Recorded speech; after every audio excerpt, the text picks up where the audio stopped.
markaad gaarto da'da qaangaarka aqoonsiga dhalashada wuxuu kuu sahlayaa inaad qaadan kartid kaarka aqoonsiga ee gaarka ku ah kaasoo kuu fududaynaya inaad hesho adeegyada aasaasiga ku ah sida inaad furato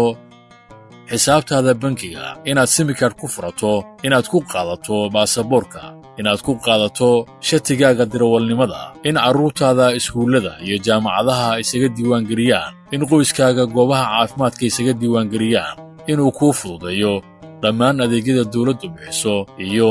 inaad hesho nambar kuu gaar ah si aad qayb uga noqoto tirada guud ee bulshada. Haddaba si aad u qaadato kaarka aqoonsiga qaranka waxaad booqan kartaa xarunta kuugu dhow ee hay'adda NIRA waxaanad la tegi kartaa mid ka mid ah dukumentiyada soo socda warqadda dhalashada iyo sugnaanta ama haddii aad haysato baasaboorka Jamhuuriyadda Federaalka Soomaaliya ama cid caddayn karta sida markhaati inaad tahay muwaadin Soomaaliyeed. Isdiiwaangelintu waa mid degdeg oo la isku halayn karo, waa marinka kuu horseedaya inaad hesho adeegyada iyo xuquuqda aad mudan tahay. Haddaba maanta qaado kaarkaaga aqoonsiga casriga ah oo booqo xarunta kuugu dhow ee hay'adda NIRA.